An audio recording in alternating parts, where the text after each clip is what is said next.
আমি মোহাম্মদ ফরিদ উদ্দিন ফিজিওথেরাপি নিয়ে পড়াশোনা করছি, ফিজিওথেরাপি স্টুডেন্ট। ইসলাম আর খ্রিস্টান ধর্মে যে মুক্তি লাভের ন্যূনতম শর্ত, এই ন্যূনতম শর্তের ব্যাপারে কি কোনো রকম সাদৃশ্য আছে? ন্যূনতম শর্ত ভাই, আপনি প্রশ্ন করলেন যে ইসলাম আর খ্রিস্টান ধর্মে মুক্তি লাভের জন্য ন্যূনতম শর্তগুলো কি কি। যদি পবিত্র কোরআন পড়েন সেখানে বলা আছে যে একজন মানুষ কি করলে বেহেশতে যেতে পারবে। সূরা আল আসরের 1 থেকে 3 নম্বর আয়াতে উল্লেখ করা হয়েছে যে ওয়াল আসরি ইন্নাল ইনসানা লাফি খুসরি ইল্লাল্লাযিনা আমানু ওয়া আমিলুস সালিহাতি ওয়া তাওয়াসা বিল হাক্কি ওয়া তাওয়াসা বিস সাবরি। মহাকালের শপথ যে মানুষ জাতি সব সময় ক্ষতিগ্রস্ত। তারা শুধু নয়, যারা ঈমান আনে, যারা সৎকর্ম করে, যারা মানুষকে সত্যের উপদেশ দেয়, যারা মানুষকে ধৈর্য আর অধ্যবসায়ের উপদেশ দেয়। তাহলে যদি কেউ বেহেশতে যেতে চান, জান্নাতে যেতে চান, কমপক্ষে 4টা শর্ত পূরণ করতে হবে: ঈমান, সৎকর্ম, মানুষকে সত্যের উপদেশ দেয়া আর ধৈর্য ও অধ্যবসায়ের উপদেশ দেয়া। যদি এই 4টা শর্তের মাত্র একটাও বাদ থাকে, সাধারণ পরিস্থিতিতে সেই লোক জান্নাতে যেতে পারবেন না। যদি আল্লাহ ক্ষমা করে দেন সেটা আলাদা কথা। সাধারণ পরিস্থিতিতে 4টা শর্তই পূরণ করতে হবে। এগুলো ন্যূনতম 4টা শর্ত। আর আল্লাহ যে অপরাধটা কখনোই ক্ষমা করবেন না, আমি আমার লেকচার আগেও বলেছি। সূরা নিসার 48 নম্বর আয়াতে উল্লেখ করা আছে, আর সূরা নিসার 116 নম্বর আয়াতে উল্লেখ করা আছে, সেটা হলো শিরক। আর খ্রিস্টান ধর্মে চার্চ যেটা বলে, প্রথমে চার্চের কথা বলছি, তারপর বাইবেলের কথা বলছি। চার্চ যেটা বলে, যদি বিশ্বাস করেন যে যীশু খ্রিস্ট আমাদের পাপের জন্য মারা গেছেন, আমাদের অপরাধের জন্য মারা গেছেন, যদি এটা বিশ্বাস করেন আপনি মুক্তি লাভ করেছেন। যদি বিশ্বাস করেন যে যীশু খ্রিস্টকে হত্যা করা হয়েছিল, তিনি আপনার অপরাধের জন্য ক্রুশবিদ্ধ হয়েছেন, আপনি মুক্তি লাভ করেছেন।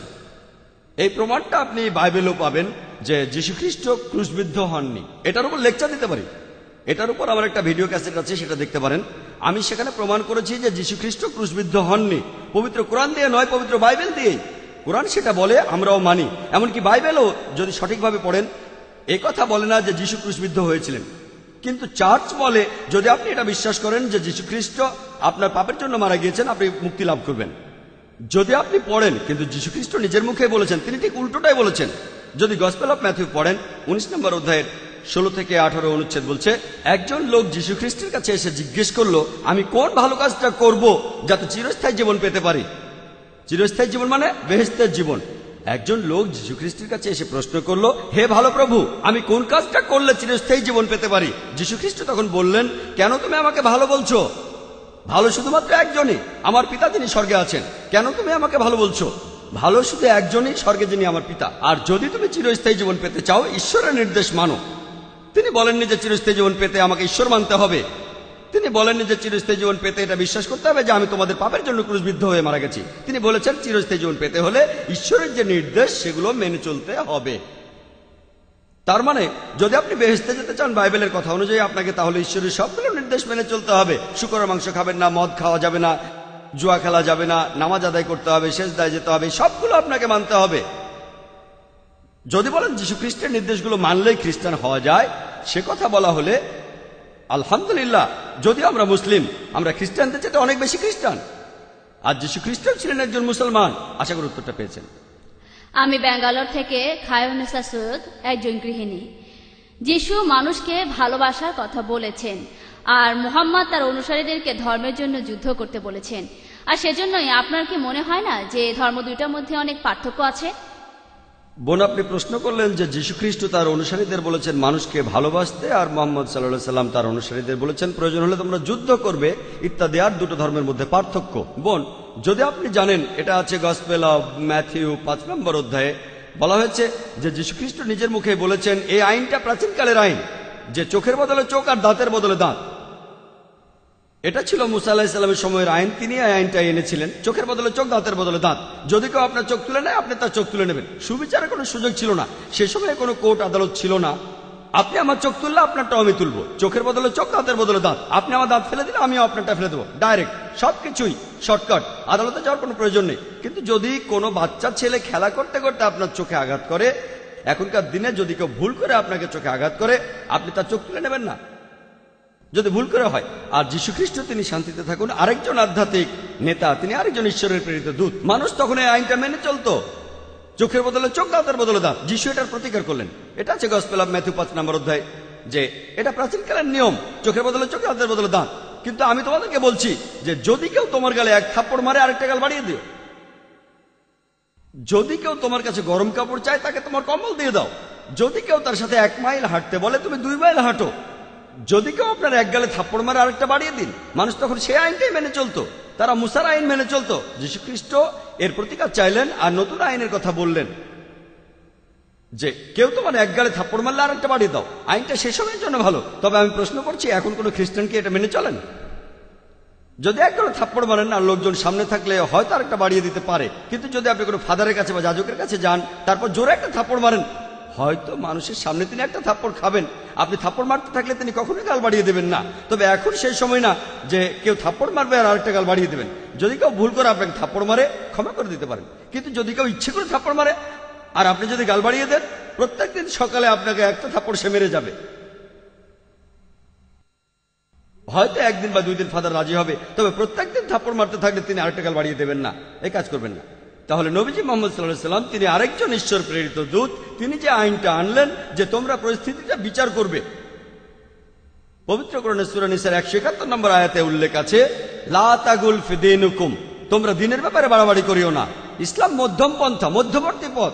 যদি কেউ আপনাকে ভুল করে আঘাত করে তাকে ক্ষমা করতে পারেন, কিন্তু কেউ যদি আপনাকে ইচ্ছে করে আঘাত করে আপনিও তাকে আঘাত করেন। ইসলামিক আইন বলে যদি কারো উপর অত্যাচার করা হয়, সে যদি প্রতিবাদ না করে তাহলে যার উপর অত্যাচার করা হচ্ছে সেও অপরাধী। যদি কেউ আপনার সাথে অন্যায় করে আপনি যদি তাকে শুধরে না দেন তাহলে আপনিও একজন অপরাধী। যার উপর অত্যাচার করা হচ্ছে তার প্রতিবাদ করা উচিত, অত্যাচারীকে একটা শিক্ষা দেওয়া উচিত। যদি সেটা না করে তাহলে সেও অপরাধী।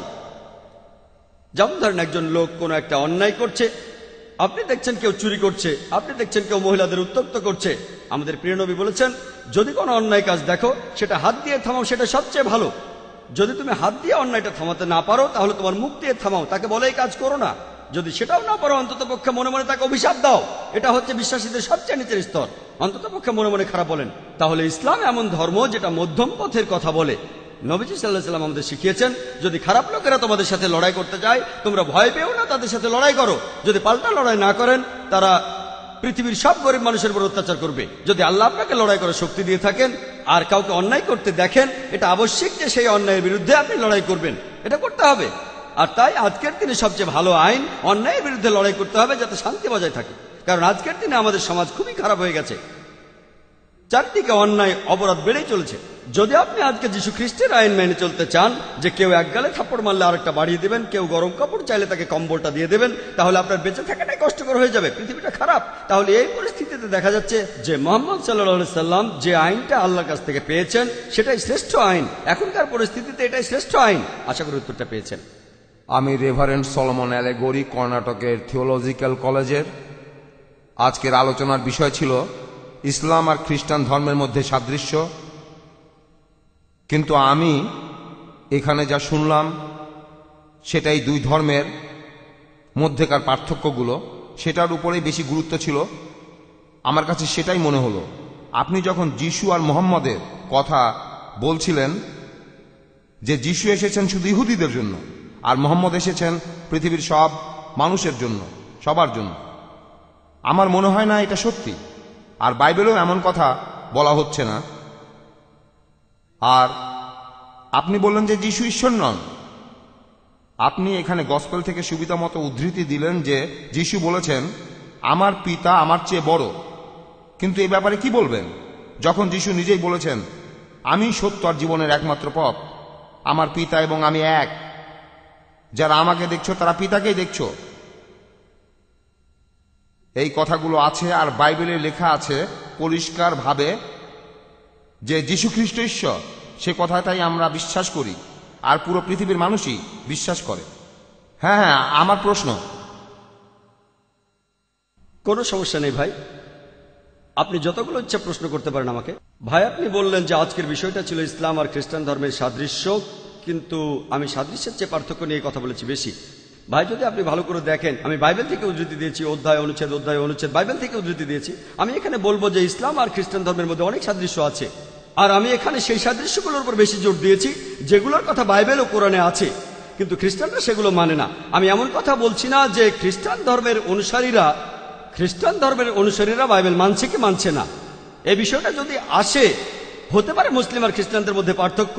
আজকের বিষয় মুসলিম আর খ্রিস্টানদের মধ্যে পার্থক্য নয়, আজকের বিষয় ইসলাম ও খ্রিস্টান ধর্মের মধ্যে সাদৃশ্য।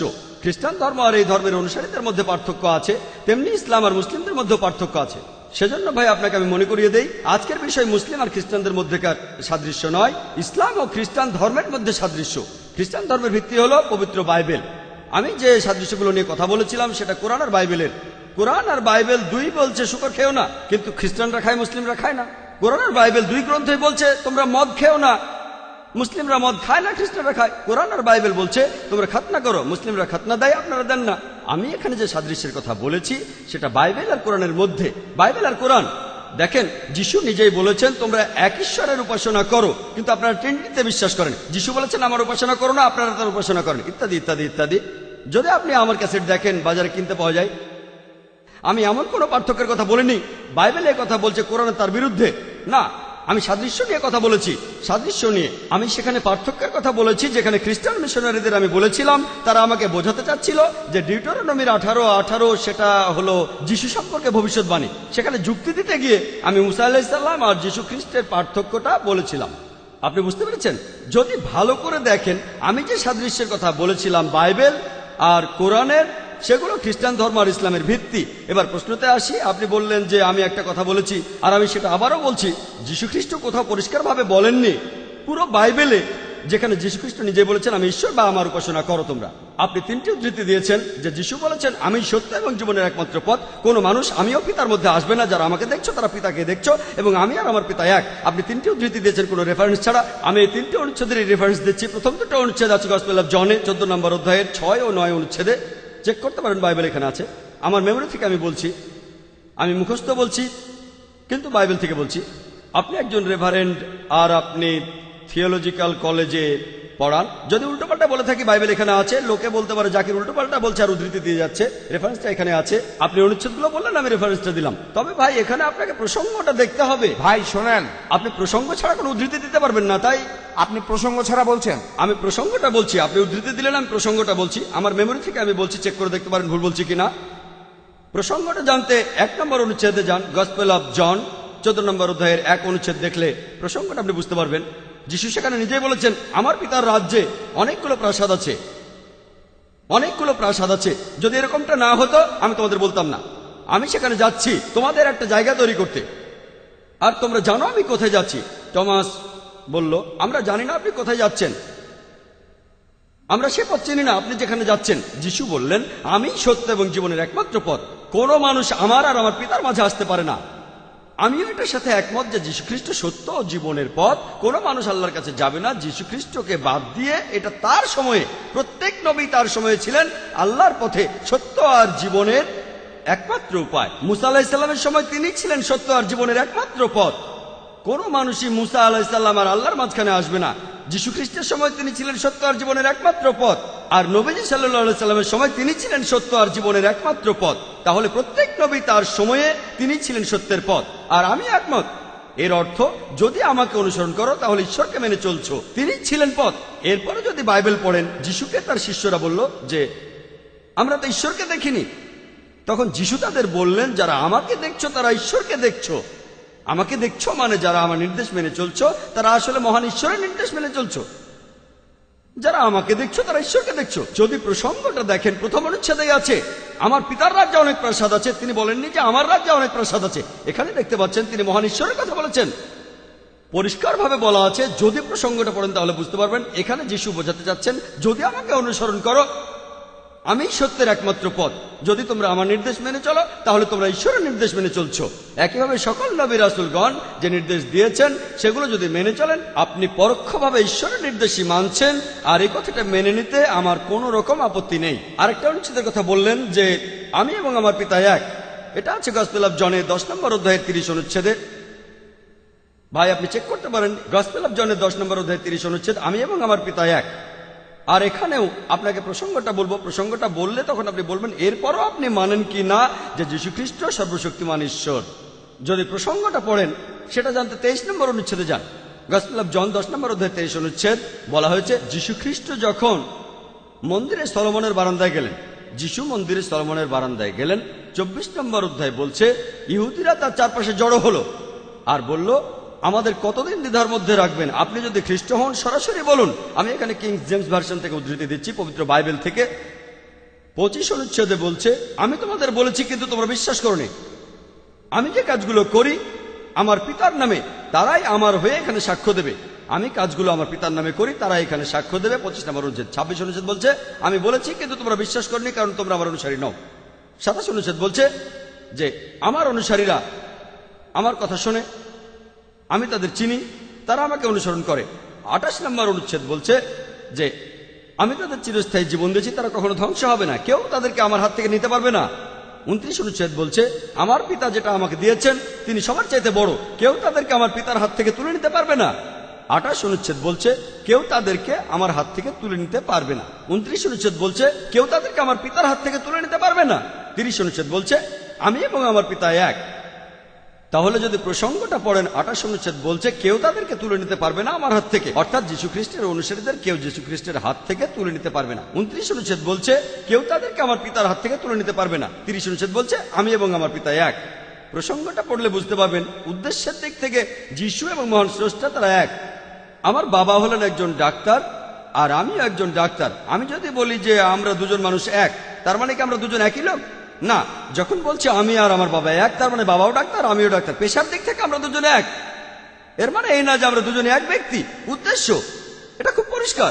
তারপরেও যদি বলেন এই এক মানে একজন ব্যক্তি, আমি বলবো ঠিক আছে। এরপরও বাইবেল পড়লে দেখবেন গসপেল অফ জন 17 নম্বর অধ্যায়ের 21 নম্বর অনুচ্ছেদে বলা হয়েছে যে আমার পিতা আমার মধ্যে রয়েছে আর আমি তোমাদের মধ্যে। যীশু খ্রিস্ট তার 12 জন শিষ্যকে বলছেন আমরা সবাই এক। বাইবেল পড়লে দেখবেন গসপেল অফ জন 17 নম্বর অধ্যায়ের 21 অনুচ্ছেদ বলছে আমার পিতা আছেন আমার মধ্যে আর আমি তোমাদের মধ্যে আছি। তিনি তার শিষ্যদের বলছেন, আর এখানেও আছে আমরা সবাই হলাম এক। যদি একজন ব্যক্তি ধরেন তাহলে 14 জন ঈশ্বরকে মানতে হবে, মহান স্রষ্টা, যীশু খ্রিস্ট আর 12 জন শিষ্য। আর আপনি যদি মূল বাইবেলটা পড়েন সেখানে এক শব্দটা দুই জায়গায় একই রকম। গসপেল অফ জনের 10 নম্বর অধ্যায়ের 30 অনুচ্ছেদে যে এক শব্দটা আছে সেই একই শব্দটা আছে গসপেল অফ জনের 17 নম্বর অধ্যায়ের 21 অনুচ্ছেদে। একই শব্দ, আমার পিতা আমার মধ্যে আমি তোমাদের মধ্যে আর আমরা সবাই এক। 23 অনুচ্ছেদ বলছে আমি তোমাদের মধ্যে, আমরা সবাই এক। এটাও একই শব্দ, একই শব্দ। এই কথাটার মানে হলো মহান স্রষ্টা, যীশু আর শিষ্যরা তারা একই নির্দেশ দিচ্ছেন, একই আদেশ, আর এই নির্দেশের ক্ষেত্রে তারা সবাই এক। কিন্তু যদি বলেন তারা একজন ব্যক্তি তাহলে ট্রিনিটিকে বদলাতে হবে, অন্য ধারণা লাগবে। 14 জন ঈশ্বরের, মহান স্রষ্টা, যীশু খ্রিস্ট আর 12 জন শিষ্য। আপনি প্রসঙ্গটা পড়লেই বুঝবেন। কিন্তু যদি এটার সাথে একমত না হন, যদি বলেন যে এখানে এক উদ্দেশ্যের কথা বলা হচ্ছে না, তাহলে আপনাকে এটাও মানতে হবে যে যীশুর 12 জন শিষ্য ঈশ্বর। এরপর আরো দেখেন 31 নম্বর অনুচ্ছেদে গসপেল অফ জন 10 নম্বর অধ্যায়ের 31 অনুচ্ছেদ, যখন যীশু বললেন আমি এবং আমার পিতা এক, তখন ইহুদিরা পাথর মারতে চাইল। তাহলে তারা জানতো ইহুদিরা তাকে মারতে চাইল কেন? কারণ ধর্মের অপমান। দেখো, খ্রিস্টানরা বলে তিনি নিজেকে ঈশ্বর বলেছেন কারণ পাপমোচন করতে চান। খ্রিস্টানরা বলে পাপমোচনের জন্য ঈশ্বর দাবি করেছেন, ইহুদিরা বলে দাবি করেছেন ধর্মকে অপমান করার জন্য। আমি বলি ঠিক আছে, মারতে চান তাই অজুহাত দরকার। 32 অনুচ্ছেদে এটার উত্তর দেওয়া আছে। যীশু খ্রিস্ট তখন ইহুদিদের বললেন আমার পিতার অনেক ভালো কাজ তোমাদের দেখিয়েছি, তোমরা কোন ভালো কাজটার জন্য আমাকে পাথর মারতে চাইছো? 32 অনুচ্ছেদ চেক করে দেখতে পারেন। 32 অনুচ্ছেদ, কোন ভালো কাজটার জন্য তোমরা আমাকে পাথর মারতে চাও? এরপর 33 অনুচ্ছেদে আছে ইহুদিরা বলল আমরা আপনাকে ভালো কাজের জন্য পাথর মারছি না, আপনাকে পাথর মারছি কারণ আপনি মানুষ হয়ে ধর্মের অবমাননা করেছেন, নিজেকে ঈশ্বর বলেছেন। এরপর যীশু খ্রিস্ট বললেন 34 ও 35 অনুচ্ছেদে আছে গসপেল অফ জনের 10 নম্বর অধ্যায়ে যে এটা কি তোমাদের ধর্মগ্রন্থে বলা নেই যে তোমরাই ঈশ্বর? আর যে ব্যক্তির কাছে মহান স্রষ্টার নির্দেশগুলো আসে সেই ব্যক্তিকে যদি ঈশ্বর বলো, ধর্মগ্রন্থের নিয়ম ভাঙা হবে না। যে ব্যক্তির কাছে মহান স্রষ্টার নির্দেশ এসেছে যদি তোমরা তাকে ঈশ্বর বলো, ধর্মগ্রন্থের নিয়ম ভাঙা হবে না। আর একই ধরনের কথা আছে শামসে 82 অধ্যায়ের 6 অনুচ্ছেদে বলা হয়েছে যে তোমরা ঈশ্বর। তাহলে আপনি যদি প্রসঙ্গটা পড়েন, যীশু খ্রিস্ট কখনো নিজেকে ঈশ্বর বলে দাবি করেননি, তবে উদ্দেশ্যের দিক থেকে মহান স্রষ্টা আর যীশু খ্রিস্ট যেসব নির্দেশ দিয়েছেন একই উদ্দেশ্যে দিয়েছেন। আশা করি উত্তরটা পেয়েছেন। হ্যাঁ ভাই, আপনি যদি আমাকে কিছু বলতে চান বলতে পারেন। আপনি বাইবেল থেকে আপনার সুবিধা মতো উদ্ধৃতি দিচ্ছেন। আচ্ছা, যদি আমার কোনো ভুল হয়ে থাকে, আমার কোনো ভুল হয়ে থাকলে আমি অবশ্যই শুধরে নেব। কারণ একজন এখানে আপনাকে মুক্তি লাভের উপর প্রশ্ন করেছিল আর আপনি সেখানে তখন বললেন। শোনেন ভাই, আমরা এই ব্যাপারটা তো আসবো, কিন্তু তার আগে এখানে কথা হচ্ছে ঐশ্বরিকতা নিয়ে, মুক্তি লাভ নিয়ে পরে কথা বলবো। আমি পালিয়ে যাচ্ছি না, এখানেই থাকবো। এই প্রশ্নটাও তো প্রাসঙ্গিক। হ্যাঁ, আমরা সে ব্যাপারটাও দেখবো। আমরা গসপেল অফ ম্যাথিউর 19 অধ্যায়টাও দেখবো। প্রথমে এটা মেনে নিন যে যীশু নিজেকে ঈশ্বর বলে দাবি করেননি। যদি বলেন তিনি ঈশ্বর বলেছেন তাহলে 14টা ঈশ্বরকে মানতে হবে। আপনি বললেন যে আমি ভুল ব্যাখ্যা দিচ্ছি, আমি ভুল বললে শুধরে নেব। মানুষ ভুল করতে পারে, আমিও ভুল করতে পারি। এই যে বাইবেল, আপনি বললেন ডক্টর জাকির নায়েক আপনি বাইবেলে ভুল ব্যাখ্যা দিচ্ছেন, যদি আমি ভুল ব্যাখ্যা দিয়ে থাকি আমি সেটা শুধরে নেব, কিন্তু শুধু বললেন আমি ভুল বলছি এই বলে অভিযোগ করলেন। ইসলাম বলে এই কথাগুলো প্রমাণ সহ বলবেন। আমি আপনাদের ভুলগুলো প্রমাণ সহ বাইবেলের রেফারেন্স দিয়ে বলেছি, অনুচ্ছেদগুলো বলেছি। এখন আমি যে ভুল বলছি সেগুলো আপনি রেফারেন্স দিয়ে প্রমাণ করে দেন। এই যে বাইবেল আছে এখানে, এই যে বাইবেল আছে, আপনি পড়েন এবং প্রমাণ করে দেন আমি ভুল বলছি, তাহলে আমি সেটা শুধরে নেব। দয়া করে বলবেন না ও আপনি তো ভুল বলছেন। যখন আমরা কাউকে ভুল বলি, যেমন 2 + 2 = 4, আপনি তো ভুল বলছেন, এটা কেন ভুল সেটার কারণ দেখাতে হবে।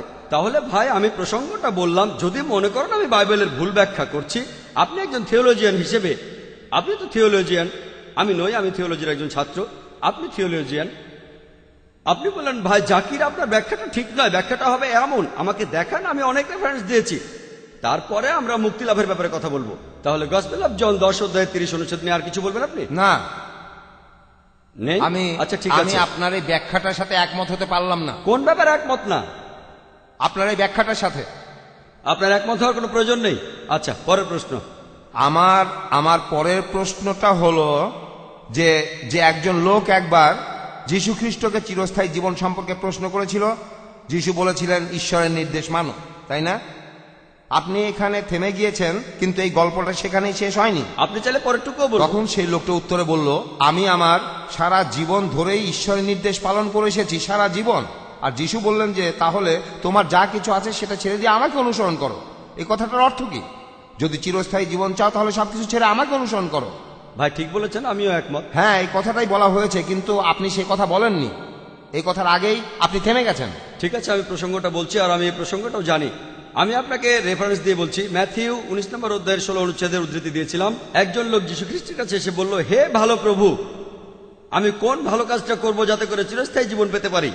পরের অনুচ্ছেদ 16 অনুচ্ছেদে যীশু বলছেন, কেন তুমি আমাকে ভালো বলছো? ভালো কেবলমাত্র একজনই, তিনি আমার পিতা যিনি স্বর্গে আছেন।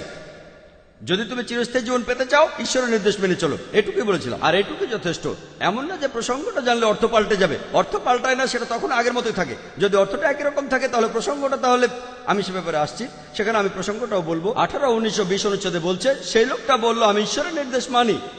এখন সেই লোক হয়তো জান্নাতুল ফেরদৌসে যেতে চায়, সে তখন বলল আমি বেশি পেতে চাই, তাহলে আমাকে কি করতে হবে? আমি ঈশ্বরের নির্দেশ মানি। তখন যিশু বললেন, তোমার কাপড় বেচে দাও, তোমার সম্পদ বেচে দাও, অর্থ করে দান করে দাও, এটা বাইবেলে আছে, তোমার সবকিছু। যিশু বলেছেন একটা জিনিস বাকি আছে, একটা, আর সেটা হলো তোমার সবকিছু ত্যাগ করতে হবে, গরিবদের দিয়ে দাও আর আমাকে অনুসরণ করো। আমি বাইবেল থেকে উদ্ধৃতি দিচ্ছি, এখানে বলা হচ্ছে তোমার সব সম্পদ ত্যাগ করে আমাকে অনুসরণ করো। সেই লোক ভাবলো এটা কঠিন, খুবই কঠিন। অনুসরণ করো মানে সব নবী অনুসরণ করতে বলেন। কোরআন বলছে আল্লাহ এবং তার রাসূলকে মানো। এর মানে কি এই যে মুহাম্মদ সাল্লাল্লাহু আলাইহি ওয়াসাল্লাম নিজেকে ঈশ্বর দাবি করেছেন? না, প্রত্যেক মানুষ তার নবীকে অনুসরণ করবে। তার মানে এই নয় যে তিনি নিজেকে ঈশ্বর বলেছেন। মুহাম্মদ নিজেকে অনুসরণ করতে বলেছেন, মুসা অনুসরণ করতে বলেছেন, আল্লাহ বলেছেন নবীদের অনুসরণ করো, আল্লাহ এবং তার রাসূলকে মেনে চলো। কোরআনের অনেক আয়াতেই আছে কোন নবীকে অনুসরণ করা মানেই তিনি নিজেকে ঈশ্বর দাবি করেননি। এর মানে আপনি সেই রাসূলের নির্দেশ মেনে চলবেন যেটা ঈশ্বরের কাছ থেকে এসেছে। তিনি বলেননি যে আমাকে উপাসনা করো, তিনি বলেছেন অনুসরণ করো। তিনি বলেননি বিশ্বাস করো আমি ক্রুশবিদ্ধ হয়ে মারা গেছি, তিনি অনুসরণ করতে বলেছেন, ঈশ্বরের নির্দেশ অনুসরণ করতে বলেছেন। একই, ঈশ্বরের নির্দেশ মানার নবীকে অনুসরণ করা একই কথা, কোনো পার্থক্য নেই। তাহলে প্রসঙ্গটা পড়লে জানতে পারবেন যীশু খ্রিস্ট তার নিজের মুখে বলেছেন আমি ঈশ্বরের কাছ থেকে যে নির্দেশ পেয়েছি সেটা মেনে চলো, তাহলে তোমরা বেহেশতে যেতে পারবে। তিনি কখনোই বলেননি যে আমাকে ঈশ্বর মানলে তোমরা বেহেশতে যেতে পারবে। আশা করি উত্তরটা পেয়েছেন।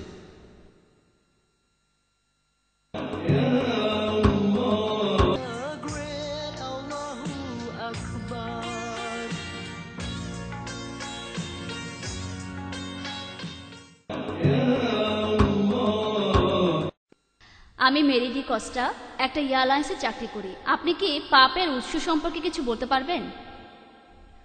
বোন, আপনি প্রশ্ন করলেন যে আমি পাপের উৎস সম্পর্কে কিছু বলতে পারবো কিনা। বোন, ইসলাম ধর্মে আমরা কোন রকম পাপের উৎসে বিশ্বাস করি না। ইসলাম ধর্ম অনুযায়ী সব শিশুই নিষ্পাপ হয়ে জন্মায়, আর কোরআন স্পষ্টভাবে বলেছে যে কোনো মানুষ কখনো অন্য মানুষের ভার বহন করতে পারবে না, একজন মানুষ আরেকজনের ভার বহন করতে পারবে না। পবিত্র কোরআনে অনেক জায়গায় এই কথা রয়েছে। এখন এই পাপের উৎস সম্পর্কে চার্চ যেটা শেখায় সেটা আপনাদের বলতে পারি, চার্চ যেটা শেখায়, আর বাইবেল কি বলছে সেটাও আপনাকে বলতে পারি। আমি বিভিন্ন ধর্মের উপর একজন ছাত্র হিসেবে দুটো ধারণাই আপনাদের বলবো। চার্চ যেটা শেখায় যে ইভ অথবা বিবি হাওয়া, তিনি আর আদম গন্ধম ফল খেয়েছিলেন, আর এই ঘটনাটা আপনারা পাবেন বুক অব জেনেসিস 3 নম্বর অধ্যায়ে, যে তিনি আদমকে প্রলুব্ধ করেছিলেন গন্ধম ফল খাওয়ার জন্য। আর এই কারণে মানুষ জন্মায় পাপের ভেতরে। পবিত্র কোরআনে আদম আর বিবি হাওয়ার ঘটনাটার উল্লেখ আছে, তবে পবিত্র কোরআনে এমন কোনো আয়াত নেই যেটা শুধু বিবি হাওয়াকে দোষ দিয়েছে। আর পবিত্র কোরআনে সূরা আরাফের 19 থেকে 27 নম্বর আয়াতে উল্লেখ করা হয়েছে, বলা হয়েছে যে আদম আলাইহিস সালাম আর বিবি হাওয়া তাদের অনেকবার সাবধান করা হয়েছিল। বলা আছে যে তারা দুজনেই আল্লাহর আদেশ অমান্য করেছিলেন, তারা দুজনেই অনুতপ্ত হয়েছিলেন, আর তাদের দুজনকেই ক্ষমা করা হয়েছিল। দুজনেই এই অপরাধে তারা দুজনেই সমান অপরাধী। পবিত্র কোরআনে এমন একটা আয়াত নেই যেখানে দোষ দেওয়া হয়েছে শুধু ইভকে, শুধু বিবি হাওয়াকে। তবে কোরআনের একটি আয়াতে শুধু আদম আলাইহিস সালামের কথা আছে। পবিত্র কোরআনের সূরা তাহার 121 নম্বর আয়াতে উল্লেখ করা আছে, আদম আলাইহিস সালাম আল্লাহ তাআলার আদেশ অমান্য করেছিলেন। তবে যদি পুরো কোরআন পড়েন, আদম আর হাওয়া দুজনকে সমান দোষী বলা হচ্ছে। আর পবিত্র বাইবেলে এই দোষটা শুধুমাত্র দেয়া হচ্ছে ইভকে, বিবি হাওয়াকে। বলা হচ্ছে তিনি আদমকে নিষিদ্ধ ফল খেতে প্রলুব্ধ করেছিলেন। আর বুক অব জেনেসিস 3 নম্বর অধ্যায় 16 অনুচ্ছেদে আছে যে সৃষ্টিকর্তা বলছেন, তোমরা নারী, তোমরা এখন থেকে গর্ভধারণ করবে আর প্রসব বেদনা ভোগ করবে। তাহলে বাইবেল অনুযায়ী গর্ভধারণ একটা শাস্তি, কারণ বিবি হাওয়া আল্লাহর আদেশ অমান্য করেছিলেন। এর সঙ্গে যদি কোরআনকে তুলনা করেন, পবিত্র কোরআনের সূরা নিসার 1 নম্বর আয়াতে উল্লেখ আছে যে মাতৃগর্ভকে শ্রদ্ধা করো।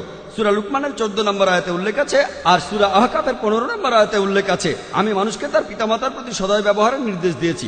তার জননী তাকে গর্ভে ধারণ করে কষ্টের সাথে, প্রসবও করে কষ্টের সাথে। গর্ভধারণ নারীকে উপরে তোলে, বাইবেলের মতো নিচে নামায় না। পাপের উৎস সম্পর্কে বলি, তারা যেটা বলে, যেহেতু বিবি হাওয়া আদমকে নিষিদ্ধ ফল খেতে প্রলুব্ধ করেছিল, তাই মানুষ জাতি পাপের ভিতরে জন্মাবে। প্রত্যেক শিশুই পাপী হয়ে জন্মায়। আমি তাদের প্রশ্ন করব, বিবি হাওয়া কি গন্ধম খাওয়ার আগে আমাকে জিজ্ঞেস করেছিল? যদি বলতাম হ্যাঁ খান, তাহলে আমি দায়ী থাকতাম। আর আদম আলাইহিস সালাম কি আমাকে জিজ্ঞেস করেছিলেন তারা এই ফল খাবেন কিনা? তারা যখন আমাকে জিজ্ঞেস করে খাননি, তাহলে আমি দায়ী থাকবো কেন? এটা অযৌক্তিক। আমি কেন এর জন্য দায়ী হব? যদি তারা জিজ্ঞাসা করতেন আর আমি অনুমতি দিতাম, তাহলে বলা যেত আমি দায়ী। তাই বলছি, এটার জন্য আমি দায়ী নই। কিন্তু খ্রিস্টান চার্চ শেখায়, যেহেতু হাওয়া ঈশ্বরকে মানেননি, আদম হাওয়া দুজনেই মানেননি, হাওয়ার কারণে মানেননি, মানুষ জাতি তাই পাপের ভেতরে জন্মায়। আর এই কারণেই তারা যেটা বলে যে সৃষ্টিকর্তা তিনি তার নিজের পুত্রকে এই কারণেই উৎসর্গ করেছেন। তারা এখানে বলে, গসপেল অফ জন 3 নম্বর অধ্যায় 16 অনুচ্ছেদে, ঈশ্বর পৃথিবীকে এত ভালোবাসেন যে একমাত্র পুত্রকে উৎসর্গ করেছিলেন। যারা এটা বিশ্বাস করে তারা মারা যাবে না, চিরস্থায়ী জীবন পাবে। আর আমি এই অনুচ্ছেদটার উপরে আলাদা করে একটা লেকচার দিতে পারি। এই সন্তান শব্দটা মূল বাইবেলে ছিল না বলে ধারণা করেন 32 জন উচ্চ পদস্থ বিশেষজ্ঞ, খ্রিস্টান বিশেষজ্ঞ। তারা বলছেন এই সন্তান শব্দটা মূল গ্রন্থে ছিল না। তাহলে দেখতে পাচ্ছেন, চার্চ আমাদের শেখায় যে প্রত্যেক মানুষ পাপী হয়ে জন্মায়। তারা বলে যে আত্মা পাপ করে সে মারা যাবে। আর এটা বাইবেলের উদ্ধৃতি, আমিও একমত। এটা আছে ইজিকিয়েল 18 অধ্যায় 20 অনুচ্ছেদে, যে আত্মা পাপ করে সে মারা যাবে। তবে এই কথাটা কিন্তু এখানে শেষ হয়ে যায়নি। আপনি বাইবেল পড়লে দেখতে পাবেন, যে আত্মা পাপ করে সে মারা যাবে, এটা বাইবেল ইজিকিয়েলের 18 অধ্যায় 20 অনুচ্ছেদে বলা হচ্ছে। কিন্তু এরপরে আর কথা বলা আছে, যে আত্মা পাপ করে সে মারা যাবে, তবে ভালো লোকের ভালো কাজ তার সঙ্গে থাকবে, খারাপ লোকের খারাপ কাজ তার সঙ্গে থাকবে। পিতা তার পুত্রের অপরাধের ভার বহন করবেন না, আর পুত্র তার পিতার অপরাধের ভার বহন করবেন না।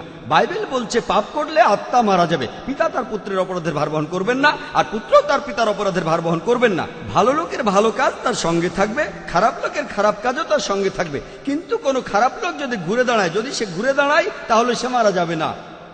পুরো অনুচ্ছেদটা এই কথাই বলছে। তাহলে বোন, এমনকি বাইবেলের কথা অনুযায়ী পাপ জন্ম থেকে আসে না। চার্চ যেটা বলে যে পাপ জন্ম থেকে আসে, সেটা বাইবেলের বিরুদ্ধে। খ্রিস্টান ধর্মের শিক্ষণীয় বিষয়গুলি কি, সেটা জানতে বাইবেল পড়তে হবে। যেহেতু কিছু সংখ্যক মুসলিম পুরুষ নারীদের ছোট করে দেখে, তার মানে এই না যে ইসলাম নারীদের ছোট করে দেখে। ইসলাম নারীদের কিভাবে দেখে সেটা জানতে কোরআন আর হাদিস পড়ুন আপনি। সেজন্য বোন, আপনি বাইবেলেও দেখেন সেখানে পাপের কোনো উৎস নেই। কারণ বাইবেল পরিষ্কারভাবেই বলছে, পিতা তার পুত্রের অপরাধের ভার বহন করবে না, আর পুত্রও তার পিতার অপরাধের ভার বহন করবে না। অপরাধ মানে পাপ। যখন ছেলে তার বাবার অপরাধের বোঝা বইতে পারবে না, তাহলে আমরা কিভাবে পাপের মধ্যে জন্মালাম বোন? ইসলাম অনুযায়ী প্রত্যেক শিশু জন্মায় মাসুম হয়ে, নিষ্পাপ হয়ে। সেই শিশু যেখানেই জন্মায়, খ্রিস্টান পরিবারে, হিন্দু পরিবারে বা মুসলিম পরিবারে, সেই শিশু জন্মায় মুসলিম হয়ে। আমাদের নবীজি বলেছেন প্রত্যেক শিশু দ্বীনুল ফিতর নিয়ে জন্মায়। ইসলাম ধর্ম অনুযায়ী সে নিষ্পাপ হয়ে জন্মায়। আশা করি উত্তরটা পেয়েছেন। আমার নাম সদানন্দ, আমি এখানকার থিওলজিক্যাল কলেজের প্রিন্সিপাল। দুইটা ধর্মের ধর্মগ্রন্থের উপরেই আপনার যে দখল, সেটা প্রশংসা করছি। আর আমি এখানে আমাদের খ্রিস্টান আর মুসলিম ভাইদের অনুরোধ করব, আপনারা এগুলোর আরও গভীরে যাওয়ার চেষ্টা করবেন। শুধুমাত্র উদ্ধৃতি দিলেই চলবে না। আপনার হয়তো শুনতে খুব ভালো লাগতে পারে, তবে একই সাথে ধর্মগ্রন্থগুলো পড়েন, গভীরে যাওয়ার চেষ্টা করেন, মত বিনিময় করেন। শুধু নিজের যুক্তিটাই দেবেন না, শুধু নিজের কথাই বলবেন না, এতে সবার জন্যই ভালো হবে। যীশু খ্রিস্ট নিজেকে ঈশ্বর দাবি করেছেন কিনা সে ব্যাপারেও বাইবেল থেকে উদ্ধৃতি দিলেন। এখানে অবশ্য কিছু ব্যাপারে আপনি বলতে পারেন যে খ্রিস্টানদের এই প্রথাগুলো পরে প্রচলন করা হয়েছে। তাহলে আপনি এই প্রলোভটার ব্যাপারে কি বলবেন? প্রলোভটার ব্যাপারে জনের গসপেলে যেমন ধরেন শব্দটা মাংসে পরিণত হলো, শব্দটা মানুষে পরিণত হলো, এখান থেকেই আমরা এই বিশ্বাসটা পেয়েছি যে ঈশ্বর যিশুর রূপে এসেছেন। শব্দটা ছিল ঈশ্বর, লোগোস, ঈশ্বরের উচ্চারিত বাণী। এটা আপনাকে জানালাম যাতে আপনি ব্যাপারটা বুঝতে পারেন। ধন্যবাদ।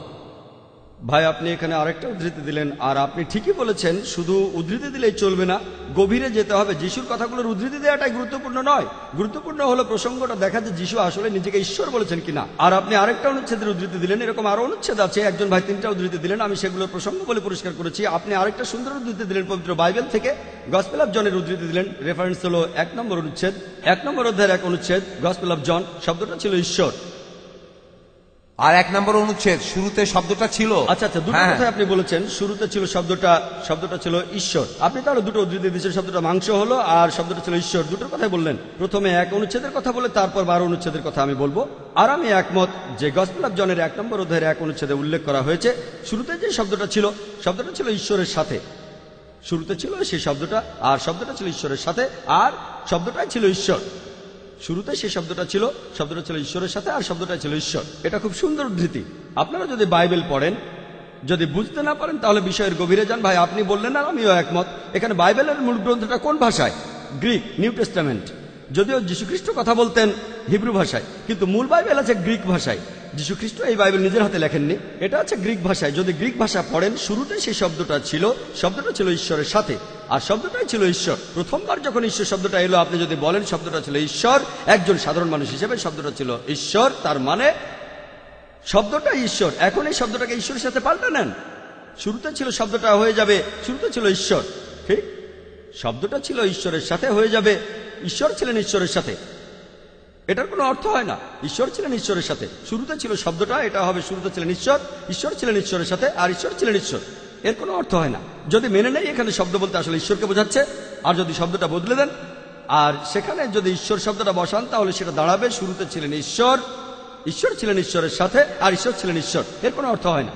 তাহলে কি করবেন যখন বোঝাটা খুব কঠিন? গভীরে যান। ভাই, আপনি কথা বললেন, যদি আপনি মূল গ্রিক ভাষায় পড়েন, প্রথমবার যে শব্দটা লেখা আছে, শুরুতে ছিল শব্দটা, আর শব্দটা ছিল ঈশ্বরের সাথে।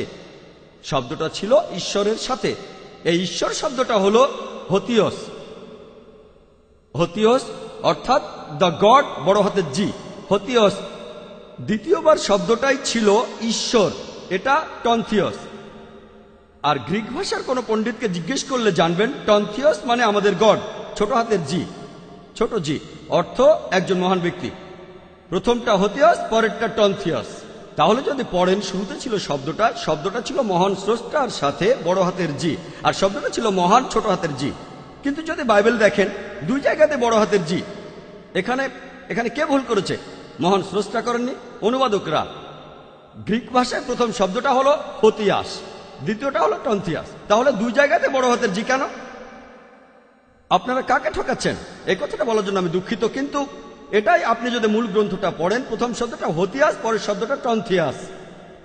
তাহলে বলছে শুরুতে ছিল সেই শব্দটা ছিল ঈশ্বরের সাথে, মহান ঈশ্বর, আর শব্দটা ছিল ঈশ্বর মানে ঈশ্বরের দূত। আমরাও মানি, কোরআন বলছে যিশু আল্লাহ তাআলার একজন প্রেরিত দূত, তিনি আল্লাহ তাআলার একজন রাসূল। প্রত্যেক দূতই মহান ঈশ্বরের কথা বলেন, আমাদের কোনো আপত্তি নেই এই ব্যাপারে। তাহলে এই কথাটা মানতে আমার কোনো আপত্তি নেই যে যীশু খ্রিস্ট ছিলেন মহান গড, ছোট হাতের জি। আর আপনারা ওল্ড টেস্টামেন্ট পড়লে দেখতে পাবেন, বলা হয়েছে মুসাকে ফারাওদের কাছে ঈশ্বর হিসেবে পাঠানো হয়েছে। ঈশ্বর মানে কি? তিনি নিজেকে ঈশ্বর বলেছেন, তাকে পাঠানো হয়েছে ঈশ্বরের একজন দূত হিসেবে। কিন্তু মূল ধর্মগ্রন্থটা আমাদের কাছে, সেটা সঠিক অনুবাদ হবে মহান ব্যক্তি।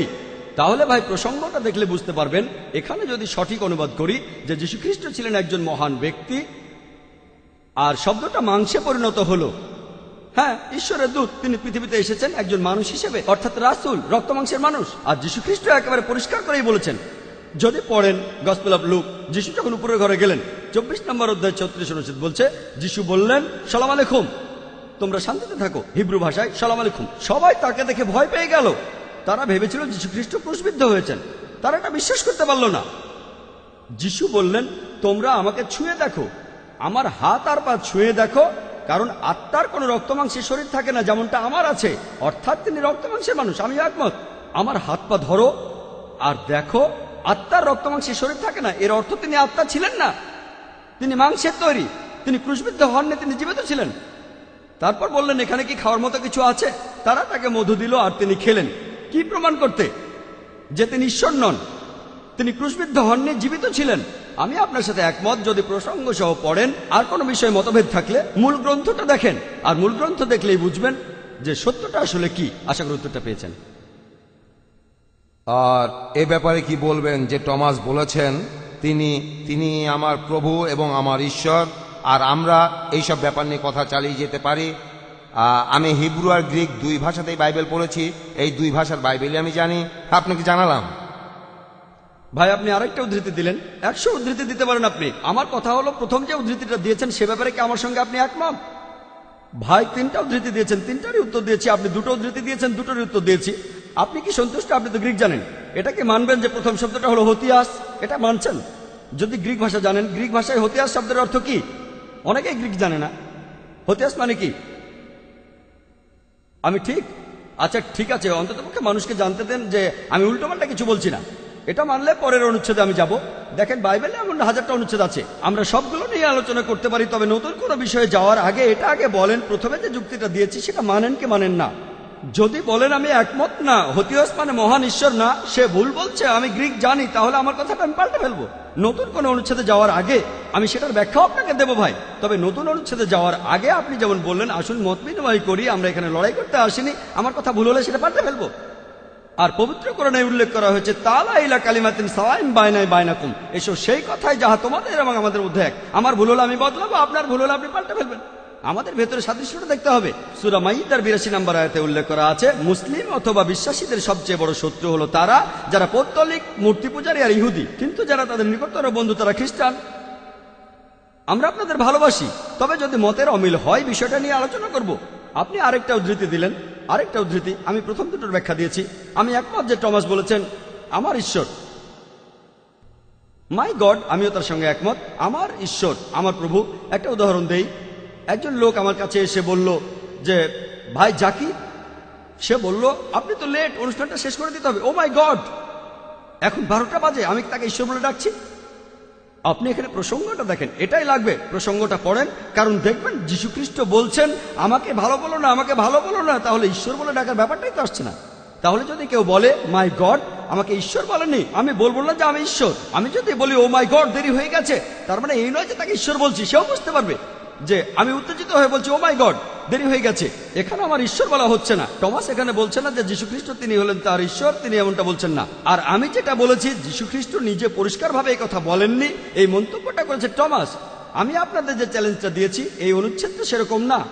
আমার চ্যালেঞ্জটা ছিল পুরো বাইবেলে এমন কোথাও পাবেন না যেখানে যিশু বলেছেন, যীশু খ্রিস্ট যেখানে নিজের মুখেই বলেছেন যে আমি ঈশ্বর অথবা আমার উপাসনা করো। ভাই যে 3টা উদ্ধৃতির কথা বলেছেন, 3টা যিশুর। আমি এবং আমার পিতা এক, যারা আমাকে দেখছো তারা আমার পিতাকে দেখছো, কোনো মানুষ আমার এবং আমার পিতার মাঝে আসতে পারবে না। এই কথাগুলো যিশু নিজেই বলেছেন, কিন্তু আপনার উদ্ধৃতিটা ছিল টমাসের। তারপরও ব্যাখ্যা দিয়েছি, কথাটা যিশু নিজে বলেননি, এটা একটা বিস্ময়বোধক অভিব্যক্তি। আশা করি উত্তরটা পেয়েছেন।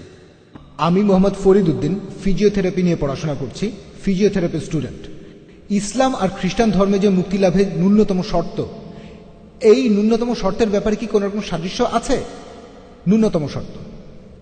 ভাই, আপনি প্রশ্ন করলেন যে ইসলাম আর খ্রিস্টান ধর্মে মুক্তি লাভের জন্য ন্যূনতম শর্তগুলো কি কি।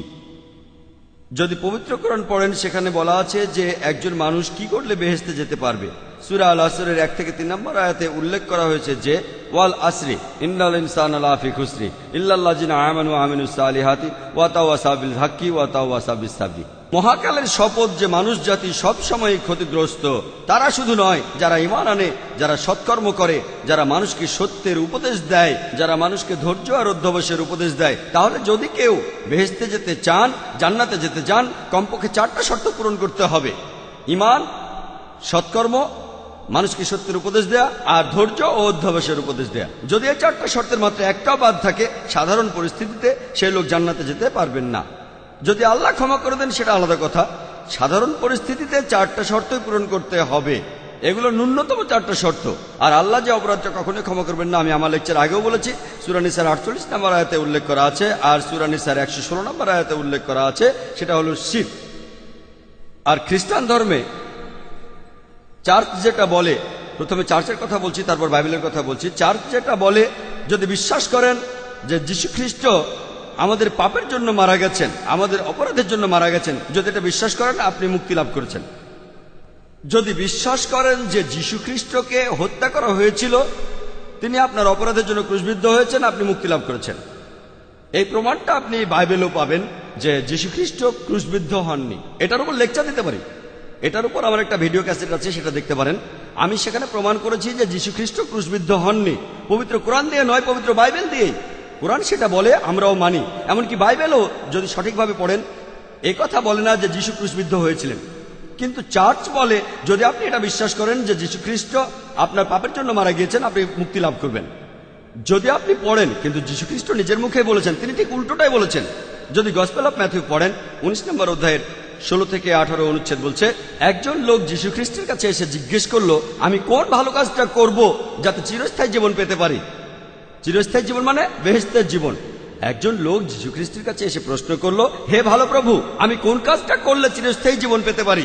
যীশু খ্রিস্ট তখন বললেন, কেন তুমি আমাকে ভালো বলছো? ভালো শুধুমাত্র একজনই, আমার পিতা যিনি স্বর্গে আছেন। কেন তুমি আমাকে ভালো বলছো? ভালো শুধু একজনই, স্বর্গে যিনি আমার পিতা। আর যদি তুমি চিরস্থায়ী জীবন পেতে চাও, ঈশ্বরের নির্দেশ মানো। তিনি বলেননি যে চিরস্থায়ী জীবন পেতে আমাকে ঈশ্বর মানতে হবে। তিনি বলেননি যে চিরস্থায়ী জীবন পেতে এটা বিশ্বাস করতে হবে যে আমি তোমাদের পাপের জন্য ক্রুশবিদ্ধ হয়ে মারা গেছি। তিনি বলেছেন চিরস্থায়ী জীবন পেতে হলে ঈশ্বরের যে নির্দেশ সেগুলো মেনে চলতে হবে। তার মানে যদি আপনি বেহেশতে যেতে চান বাইবেলের কথা অনুযায়ী, আপনাকে তাহলে ঈশ্বরের সবগুলো নির্দেশ মেনে চলতে হবে। শুকরের মাংস খাবেন না, মদ খাওয়া যাবে না, জুয়া খেলা যাবে না, নামাজ আদায় করতে হবে, সেজদায় যেতে হবে, সবগুলো আপনাকে মানতে হবে। যদি বলেন যীশু খ্রিস্টের নির্দেশগুলো মানলেই খ্রিস্টান হওয়া যায়, সে কথা বলা হলে আলহামদুলিল্লাহ, যদি আমরা মুসলিম, আমরা খ্রিস্টানদের চেয়ে অনেক বেশি খ্রিস্টান। আর যীশু খ্রিস্ট ছিলেন একজন মুসলমান। আশা করি উত্তরটা পেয়েছেন। উপস্থিত দর্শক এবং শ্রোতামণ্ডলী, আমাদের অনুষ্ঠান প্রায় শেষের পথে। এবারের প্রশ্নটাই হবে শেষ প্রশ্ন, তারপরে আমরা আমাদের অনুষ্ঠান শেষ করব। হ্যাঁ, আপনার প্রশ্নটা করেন। আমার নাম সোনিয়া, আমি একজন ভার্সিটির স্টুডেন্ট। আপনি বললেন যে যিশু শুধু ইসরায়েলিদের জন্য এসেছেন আর মুহাম্মদ পুরো মানব জাতির জন্য। আমরা খ্রিস্টান আর মুসলিমরা বিশ্বাস করি যে যিশু আরেকবার আসবেন। সেটা হলে এটা কিভাবে বলবেন যে মুহাম্মদ হলেন শেষ নবী? বোন, আপনি প্রশ্ন করলেন যে যীশু খ্রিস্ট সে সময় এসেছিলেন শুধু ইসরায়েলবাসীদের জন্য আর মুহাম্মদ সাল্লাল্লাহু আলাইহি সাল্লাম পুরো মানব জাতির জন্য। তাহলে যিশু আবার আসবেন কিভাবে? যদি তিনি আবার আসেন, মুহাম্মদ সাল্লাল্লাহু আলাইহি সাল্লাম তাহলে শেষ নবী নন। আর আমিও একমত বোন যে যীশু খ্রিস্ট এই পৃথিবীতে আবার আসবেন। এ ব্যাপারে সব মিলিয়ে 70টি হাদিস আছে বোন, 70টি জায়গায় সহিহ হাদিস বলছে যে যীশু খ্রিস্ট পৃথিবীতে আবার আসবেন। আর বাইবেলেও এটার উল্লেখ আছে যে যীশু খ্রিস্ট দ্বিতীয়বারের মতো এই পৃথিবীতে ফিরে আসবেন। তবে পবিত্র কোরআনে এই কথা আছে, সূরা আহজাবের 40 নম্বর আয়াতে এই কথা উল্লেখ আছে, কানা মুহাম্মাদুন আবা আহাদিম মির রিজালিকুম ওয়ালাকিন রাসূলুল্লাহ ওয়া খাতামুন নবিয়্যিন, যে মুহাম্মদ তোমাদের মধ্যে কোনো পুরুষের পিতা নন, বরং সে আল্লাহর রাসূল এবং তিনি হলেন সর্বশেষ নবী। এখন দুটো ঠিক। কিভাবে? দুটো কথাই ঠিক। কারণ ঈসা আলাইহিস সালাম তিনি আবারও আসবেন। তিনি কি জন্য এই পৃথিবীতে আসবেন? তিনি একমাত্র নবী যাকে আল্লাহ জীবন্ত তুলে নিয়েছেন। আল্লাহ সুবহানাহু ওয়া তাআলা তার কোন রাসূলকেই জীবন্ত অবস্থায় তুলে নেননি। পবিত্র কোরআনে সূরা নিসার 158 নম্বর আয়াতে উল্লেখ করা হয়েছে যীশু খ্রিস্টকে জীবন্ত অবস্থায় তুলে নেওয়া হয়েছে। 157 নম্বর আয়াত বলছে, ওয়া মা কাতালু ওয়া মা সালাবু ওয়ালাকিন শুববিহা লাহুম, তারা তাকে হত্যা করেনি, ক্রুশবিদ্ধও করেনি, কিন্তু তাদের মধ্যে এমন বিভ্রম সৃষ্টি হয়েছিল, যারা এই বিষয়ে মতভেদ করেছিল তাদের মনেও সংশয় ছিল। ইল্লাতিবাজান, তারা শুধু অনুমানই করতে পারে, ওয়া মা কাতালু ইয়াকিনা, এটা নিশ্চিত যে তারা তাকে হত্যা করেনি। 158 নম্বর আয়াত বলছে যে আল্লাহ সুবহানাহু ওয়া তাআলা তাকে নিজের কাছে নিয়ে গেছেন। আমরা মানি যিশু মারা যাননি। এমনকি বাইবেলও বলে যিশু খ্রিস্ট জীবিত ছিলেন।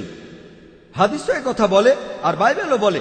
তবে আমরা যেটা মানি, আল্লাহ সুবহানাহু ওয়া তাআলা যিশু খ্রিস্টকে নিজের কাছে জীবিত তুলে নিয়েছিলেন, কারণ তিনি হলেন মহান স্রষ্টার একমাত্র প্রেরিত দূত, যার অনুসারীরা ভাবে যে তিনি আসলে ঈশ্বর।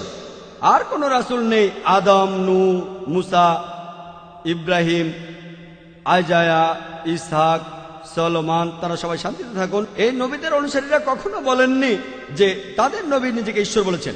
একমাত্র যে নবীর অনুসারীরা এটা মানে, এমনকি আজকের দিনেও মানে তাদের নবী ঈশ্বর, তিনি নবী ঈসা আলাইহিসসালাম। পবিত্র কোরআনে সূরা মাইদার 116 নম্বর আয়াতে উল্লেখ আছে, যিশু বলেছেন, হে আমার ঈশ্বর, আমার প্রভু, আপনি সাক্ষী থাকুন, আমি কখনোই বলিনি আমার উপাসনা করো, বরং আমি বলেছি আবুদুল্লাহ আল্লাহর উপাসনা করো, রাব্বি ওয়া রাব্বুকুম। তিনি আমার এবং তোমাদের প্রভু। তাহলে যীশু খ্রিস্ট যখন আবার পৃথিবীতে আসবেন, তার অনুসারীদের এই কথা বলতে, তার তথাকথিত অনুসারীদের যারা বলেন নিজেকে তিনি ঈশ্বর বলেছেন, যে তিনি ঈশ্বর বলেননি। আর যিশু তখন কোন রাসূল হিসেবে আসবেন না, নবুয়ত পাওয়া বন্ধ হয়ে গেছে। তিনি পৃথিবীতে আসবেন, নতুন কোনো নির্দেশ নিয়ে আসবেন না। যীশু খ্রিস্ট ঈশ্বরের কাছ থেকে নতুন কোনো নির্দেশ নিয়ে আসবেন না, কারণ পবিত্র কোরআনে সূরা মাইদার 3 নম্বর আয়াতে উল্লেখ করা হয়েছে, আমি আজ তোমাদের দিন পূর্ণাঙ্গ করলাম।